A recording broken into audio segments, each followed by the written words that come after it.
o modo como ela está hoje encaixada na Bíblia é apenas uma maneira didática de separar a Bíblia, porque a palavra Bíblia tem um significado interessante.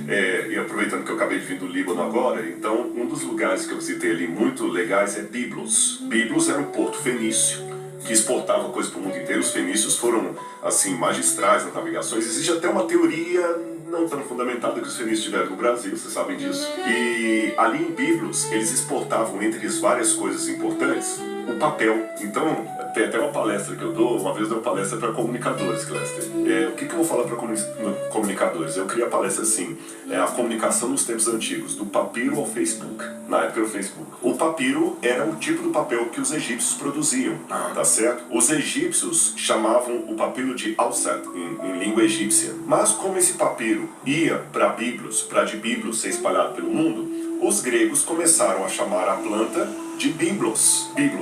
E como Biblos era o nome da planta e do papel, o livro que se fazia disso também era chamado de Biblos. Daí vem a palavra biblioteca, biblioteconomia, bibliófilo, Biblos. Ok. Então quando se falava de um livro, era um Biblos. Quando falava dois livros, do biblioi, deca biblioi, 10 livros. Agora, se era um livrinho pequenininho desse tamanho, a gente chamava de biblion. E se eram vários livrinhos pequenininhos, biblia.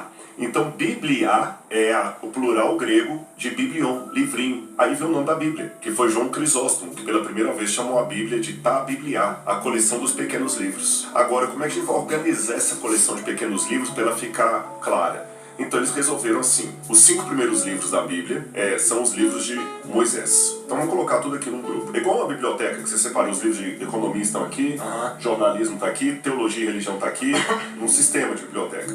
Então os 5 primeiros são os livros de Moisés, é a lei, né? Gênesis, Êxodo, Levítico, Números e Deuteronômio. Ok. Aí agora vem os livros que contam a história do povo de Israel.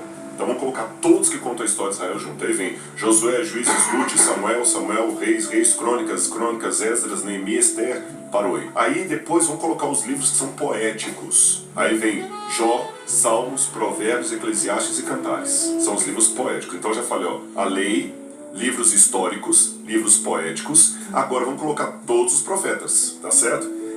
Isaías, Jeremias, Lamentações, Ezequiel, Daniel, Osés, Joel, Amós, Obadias, Jonas, Miquel, até chegar a Malaquias. Aí eu completei o Antigo Testamento. Agora vamos organizar também o Novo. Os 4 evangelhos contam a vida de Jesus. Então vou colocar aqui, Mateus, Marcos, Lucas e João. Depois tem um livro que conta a história da igreja cristã, Atos dos Apóstolos. Então vem Evangelhos, Atos. Vamos colocar aqui agora todas as cartas que Paulo escreveu. Depois as cartas que não foram escritas por Paulo. E vamos concluir com o Apocalipse. Então a Bíblia está organizada assim, mas